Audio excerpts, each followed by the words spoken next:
오늘 본문은 이사야가 선지자로 부르심을 받는 장면으로 이사야 소명장으로 불립니다. 이사야가 선지자로 부르심을 받은 때는 1절에서 밝히고 있는 것처럼 우시야 왕이 죽던 해였습니다. 그때 이사야는 놀라운 광경을 보게 됩니다. 야훼 하나님께서 높이 들린 보좌에 앉으신 모습과 그분의 옷자락이 성전에 가득한 장면입니다. 즉 하나님의 거룩하시고 영광스러운 임재가 성전을 가득 채운 모습인데, 여기서 성전은 예루살렘 성전을 말할 수도 있겠으나 이사야가 본 광경은 하나님의 보좌이기에 하늘의 성전, 곧 하나님의 장막으로 보는 것이 적당합니다. 이는 하나님께서 모세에게 보여주신 성막의 모델이기도 하고, 요한계시록 21장에서도 예수께서 다시 오셔서 하나님 나라를 완성하실 때에 하나님의 장막이 우리 가운데 임하시는 장면에 대해서 묘사하고 있습니다.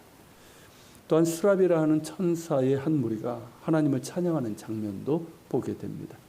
스랍들은 각기 6날개가 있어 돌로는 얼굴을 가리고 돌로는 발을 가리고 돌로는 나는데, 이는 거룩하신 하나님의 영광을 볼 수 없기에 그리 하는 것입니다.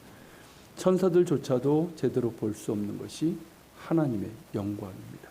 그러기에 스랍들은 다만 하나님의 보좌 주변에서 거룩하다 거룩하다 거룩하다 만군의 여호와여, 그의 영광이 온 땅에 충만하도다 라고 찬양할 뿐이었습니다.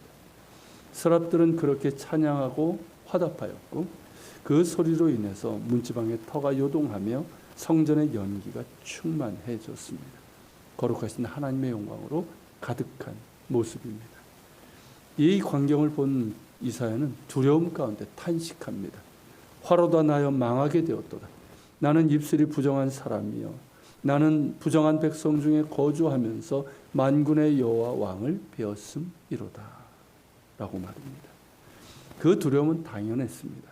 입술이 부정한 죄인이 거룩하신 하나님의 영광을 보았으니 어찌 살아남을 수 있겠습니까? 대제사장조차도 하나님의 임재 장소인 지성소에 들어갈 때는 자신을 정결하게 하고 목숨을 걸고 들어갔습니다.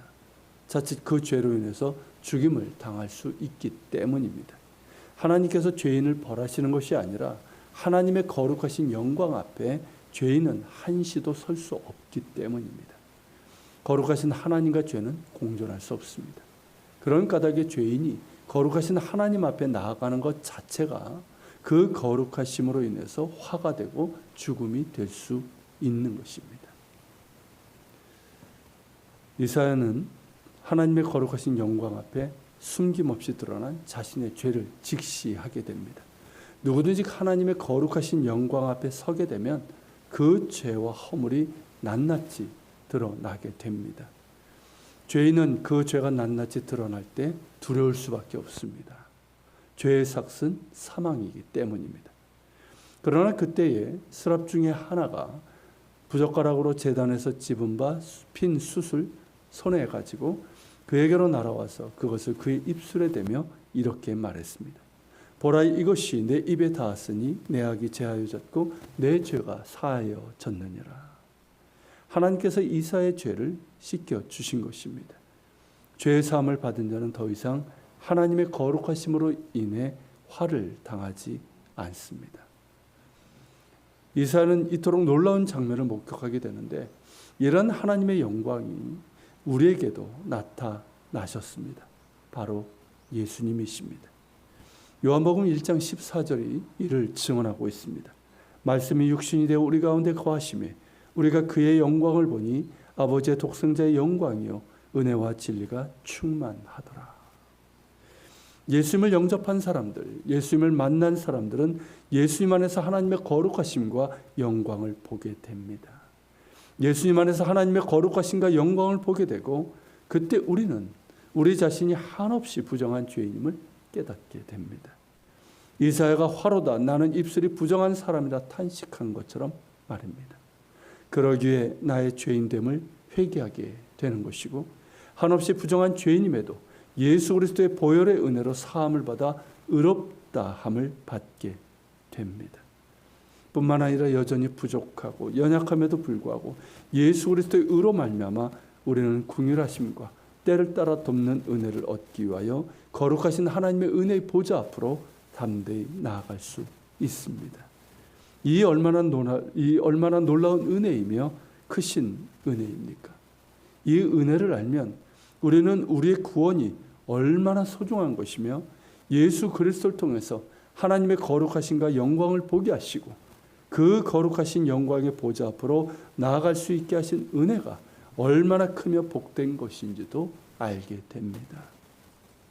이 은혜를 아는 우리 모두가 되길 바랍니다. 오직 그 은혜만을 붙잡고 날마다 긍휼하심과 때를 따라 돕는 은혜를 얻기 위하여 은혜의 보좌 앞으로 담대히 나아갈 수 있기를 소망합니다. 같이 기도합시다. 하나님, 이사가 거룩하신 하나님의 영광을 보고 화로다 나여 망하게 되었도다. 그렇게 두려움 가운데 탄식합니다. 그리고 그는 하나님의 은혜로 그 죄의 사함을 받습니다. 주님, 이토록 놀라운 은혜가 예수 그리스도 안에서 우리에게 임했고 우리가 또한 경험하게 됨을 감사합니다. 예수님 안에서 하나님의 거룩하심과 영광을 우리가 보옵니다. 그리고 망할 수밖에 없는 우리 죄인들이 죄사함을 받고 그뿐만 아니라 언제든지 긍휼하심과 때를 따라 돕는 은혜를 얻기 위하여 하나님의 보좌 앞으로 나아갈 수 있음을 감사하고 이 은혜를 기억하며 오늘도 주의 보좌 앞으로 나아갑니다. 주님, 우리를 붙잡아 주시고 늘 이 구원의 은혜를 누리며 살게 하여 주시옵소서.